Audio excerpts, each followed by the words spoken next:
तो जय हिंद दोस्तों, कैसे हैं आप सब। आई होप अच्छे होंगे। तो काफ़ी दिनों के बाद मैं वीडियो लेकर आया हूं और आप लोग सभी लोग जानते होंगे बिहार पुलिस सिलेबस बदल चुका है। तो सिलेबस बदल चुका है जो कि मेरे हिसाब से सभी टीचर के हिसाब से ये 100% गलत है। लेकिन अब जब बदल दिया गया है तो उसमें क्या किया जा सकता है, इसमें कोई हटा नहीं सकता या कुछ विरोध नहीं कर सकता। जो है उसी में हमें अच्छा स्कोर करना है और रिजल्ट लेना है। तो आज डिस्कस हम ये करेंगे कि जो सिलेबस में बदलाव हुआ है उसमें क्या क्या चेंजेस हो सकते हैं, किस टाइप का प्रश्न आ सकता है, किस सब्जेक्ट से प्रश्न को घटाया जा सकता है और किसको इंक्रीज किया जा सकता है।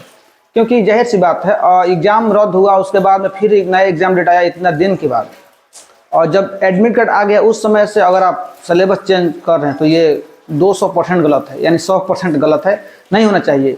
अगर जो भी जितने भी अधिकारी होंगे क्वेश्चन सेट करने वाले बिहार पुलिस के, उनको भी पता होगा कि मतलब लास्ट टाइम पे एडमिट कार्ड जब शो कर दिया गया उस टाइम से सिलेबस चेंज किया गया, तो वो लोग भी जानेंगे हमें किस टाइप से प्रश्न देना है। ऐसा नहीं कि मतलब सिलेबस चेंज हुआ तो पश्चिम का पूर्व, पूर्व का पश्चिम, ऐसा बिल्कुल नहीं होगा। 10 से 8 प्रश्न ऐसा होगा जो कि डिफिकल्ट होगा, काफ़ी टफ हो सकता है आप लोगों के लिए, क्योंकि आप उस पर कमांड आपका स्टार्टिंग से नहीं था।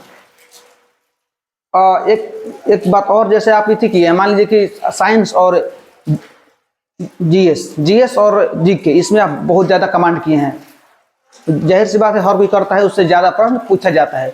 तो मेरे हिसाब से हो सकता है कि इस बार साइंस तो ठीक रहेगा, साइंस में कोई मतलब कतई हमें नहीं लग रहा है कोई यहाँ से आपको बदलाव आएगा। हो सके तो 1 से 2 प्रश्न बढ़ा ही दिया जा सकता है, लेकिन जीके से आपका वेटेज थोड़ा कम कर दिया जा सकता है। जितना सिलेबस में बढ़ाया गया है, मात्र हिंदी से 5 नंबर आता है, ठीक है।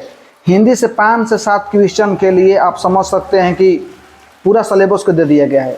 5 to 10 जितना भी सिलेबस है उसमें आपको दे दिया गया है। तो इस पर हम डिस्कस कर रहे हैं कि मतलब हिंदी का जो है कितना पढ़ना है। गद्य, अब बताइए, गद्य में 11 चैप्टर दिया गया है। अब 11 चैप्टर केवल 5 सवाल आएगा, लेकिन 11 चैप्टर केवल गद्य से दिया गया है। तब समझिए कितना टफ होगा हिंदी आपके लिए। उसके बाद में गद्य पद जो है, उसमें गद्य और पद मिलाकर टोटल मतलब 19 चैप्टर हो गया, केवल गद्य और पद मिलाकर। उसके बाद में बात करें हम व्याकरण के बिंदु, लिंग, वचन, काल, उपसर्ग, आकर्मक, समर्पक, जितना है, वाक्य, संधि, समास, पर्यायवाची, विलोम, जितना भी है इसमें, ये केवल व्याकरण के बिंदु से आपको 17 पॉइंट है। 17 पॉइंट यानी काफ़ी टफ हो जाता है। मतलब आपको मतलब ये इसलिए दिया गया है कि जो लड़का कंटिन्यू पढ़ रहा होगा उसके माइंड में सिलेबस देखकर हिल जाएगा, माइंड आउट हो जाएगा कि यार इतना कैसे कवर कर, कुछ कवर नहीं करना है, जो पढ़े उसे कंटिन्यू करना है। हल्का फल्का साइड से, जैसे इसमें देख लेना है विशेष काल, वचन देख ले। इसमें आपको जैसे 7 नंबर पर दिया है प्रेरणार्थक क्रियाओं के प्रयोग, ये थोड़ा अल्टर लग रहा है इस टाइप से, मतलब इससे कोई उतना ताल्लुक ही नहीं है हिंदी सब्जेक्ट में खासकर, तो उसको आपको इग्नोर करना है। हल्का फल्का देख लेना है, एक दिन काफ़ी है उसके लिए। मुहावरे तो जरूरी है ही। बाकी वाक्य शुद्ध 2017 में भी आया था। जैसे उज्ज्वल 4 अक्षर में मतलब 4 ऑप्शन में दिया गया था और चारों में अलग अलग बदलाव था। जिसमें उज्ज्वल मतलब 3, हम क्या बोल रहे हैं, देखने के बाद भी लगा कि हाँ ये सही है वो सही है, लेकिन उसको आपको करना होगा। लोग कितने को ड्रॉप कर सकते हैं। साहित्य शब्द शक्ति, इसमें आपको दिया है 9 गो चैप्टर उसे दिया गया है। जैसे चौपाई, सौठा, रोला, यमक, अलंकार, ये सब फालतू चीज़ है, इसमें सवाल नहीं आएगा। साहित्य शब्द शक्ति से आप मेरे हिसाब से केवल 1 प्रश्न है, ना तो नहीं भी आ सकता है, केवल डराने के लिए दिया गया है। वहीं बात करें द्वितीय भाषा, अब द्वितीय भाषा में गद्य पद फिर यहाँ भी 8, जैसे कविता वगैरह हो गया। भक्ति काल के 1 कविता, रीतिकाल के 1 कविता, कविता से भी आपको 8 ऐसा चैप्टर है जो कविता आपको चाहिए। तो कितना पढ़ेगा, यही पढ़ते पढ़ते पता चलेगा कि उधर मैथ चला गया, उधर साइंस चला गया, उधर जीके चला गया। इसलिए नहीं, हिंदी पे ज़्यादा फोकस नहीं करना है। जो पहले आप किए हैं उसी को केवल कंटिन्यू करना है।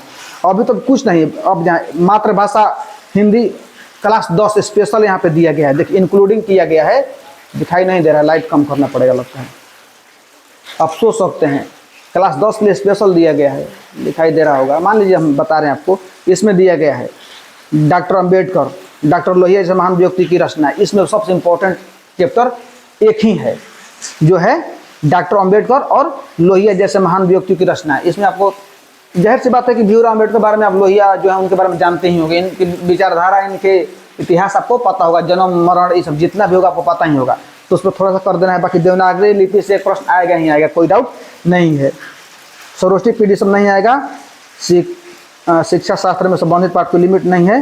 हाथ से व्यंग ये भी कोई लिमिट नहीं है। मतलब ये दो क्लास 10 का मातृभाषा दिया हुआ है, इसमें 2 चैप्टर बहुत इंपॉर्टेंट है। पहला अम्बेडकर और लोहिया जैसे महान व्यक्ति को रचनाएं, और दूसरा बिहार के किसी नहीं देवनागरी लिपि। ये 2 चैप्टर बहुत इंपॉर्टेंट है। बाकी नीचे बहुत सारा कितना बताया जाएगा, मुहावरा में स्पेशल दिया गया है।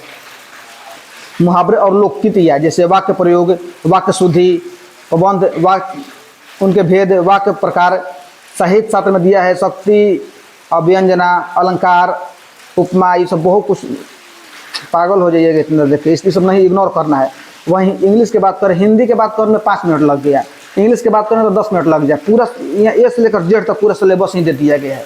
तो जो आप पहले से पढ़ें उसी को कंटिन्यू करना है। ज़्यादा दिमाग हम कितना पढ़े इसमें आपको। हाँ, गणित में देखिए वास्तविक संख्या से एक प्रश्न आ सकता है, वहीं बीजगणित से क्वेश्चन आपको ज़्यादा आ सकता है। 2 से 3 क्वेश्चन बीजगणित से दिया जा सकता है। BSSC जैसा इसका पैटर्न कर दिया गया है मेरे हिसाब से। काफ़ी टफ है। ज्यामिति, क्षेत्रमिति अब 10 क्लास में पढ़े होंगे। नियामक ज्यामिति, संख्या पद्धति 10 क्लास में लोग पढ़े ही हैं। वही बात है, त्रिभुज वगैरह सब, वृत्त, बनावट, उसको। सामाजिक विज्ञान में आपको देखिए इतिहास, भूगोल, नागरिक शास्त्र, अर्थशास्त्र, यानी वर्ग 9 स्पेशल यहाँ दिया गया वर्ग 9। तो उसको तो आप पढ़ें, लेकिन फिर से रिवीजन करना होगा। और क्या इसमें दिया है, इकाई 1 में भौतिक खोज, जिसमें 5 चैप्टर दिया हुआ है। इकाई 2 में 4 चैप्टर दिया गया है। इकाई 3 में फ्रांस की क्रांति दिया है, उसमें 7 चैप्टर अलग से दिया है। इकाई 4 में नाजीवाद दिया है, जिसमें 3 चैप्टर दिए। इकाई 5 में प्रथम विश्व युद्ध और द्वितीय विश्व युद्ध के बारे में टेंशन नहीं है, कब हुआ था नहीं है तो आपको पता ही होगा। जो पढ़ रहे हैं इतना थोड़ी कोई कमजोर है। इकाई 6 में आदिवासी समाज और उपनी, तो ये सब दिया है। इकाई 7 में कृषि और खेतिहार समाज। इकाई 8 में शांति प्रयास, मतलब किसी भी चीज़ को छोड़ा नहीं गया, किसी भी चीज़ को छोड़ा नहीं गया, आप समझ सकते हैं। तो वहीं से आप सबको पढ़ना है, लेकिन ज़्यादा डिफिकल्ट नहीं होगा। थोड़ा सा 8 से 10 क्वेश्चन में बदलाव आपको देखने को मिल सकता है। मैथ का वेटेज 1 से 2 बढ़ा दिया जा सकता है, इंग्लिश का 1 से 2 बढ़ा दिया जा सकता है, और साइंस का 1-2 बढ़ा दिया जाता है। ये बाकी संस्कृत का वैसा ही रहेगा, हिंदी का वैसा ही रहेगा। ये जो मेन सब्जेक्ट है मैथ, जिसमें 10 क्वेश्चन आ रहा था वो 12 कर दिया जा सकता है, इंग्लिश कर दिया जा सकता है, और साइंस, ये 3 चीज़ आपको कमांड होना चाहिए। बाकी जीके आपका कंप्लीट है, मेरे हिसाब से यही होना चाहिए। जो प्रश्न सेट किया उनसे भी अनुरोध रहेगा कि आपको भी पता है कब सिलेबस चेंज किया है, इसलिए वैसा आप लोग भी मत नहीं कीजिएगा, करना भी नहीं चाहिए। स्टूडेंट मेहनत कर रहे हैं तो उनको रिजल्ट होना भी चाहिए। तो चलिए आज के लिए हम यहीं वीडियो को कर रहे हैं समाप्त। बाकी अगर जिन लोगों का भी कमेंट रह रहा है हम जवाब दे रहे हैं। बाकी पर्सनल बात के लिए आप इंस्टा पे फॉलो कर सकते हैं, लिंक और डिस्क्रिप्शन में मैं दे रखा हूँ। तो आज के लिए इतना ही। जय हिंद।